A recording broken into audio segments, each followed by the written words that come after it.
কিছুক্ষণের মধ্যে একটা প্রতীকী লাঠি মিছিল করবে, যেটা হচ্ছে যে আওয়ামী লীগ কিংবা এর দোসর যারা বিভিন্ন সময় বিভিন্ন মিছিল করতেছে এবং সেই ক্ষেত্রে পুলিশের যে ইনঅ্যাক্টিভ থাকার যে বিষয়টা, সেই প্রতিবাদে ছাত্র জনতা একটা লাঠি মিছিল করবে, উত্তরাতেই করবে।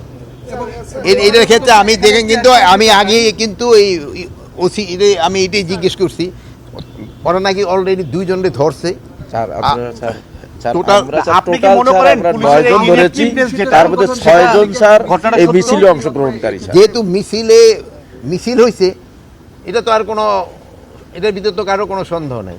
মিছিলটা যেন ভবিষ্যতে না হতে পারে এই জন্য পুলিশদের ইনস্ট্রাকশন দেওয়া হয়েছে, এবং যদি তারা এটাকে ভালোভাবে কন্ট্রোল না করতে পারে তাই তাদের বিরুদ্ধে ব্যবস্থা নেওয়া মানে হবে। তার যে অভিযোগটা, তার তো একটা ছুটি দরকার। এখন যদি সে বাড়ি সেই রংপুর বা রাজশাহী হয়, ওখান তো একটু সমস্যা হয়।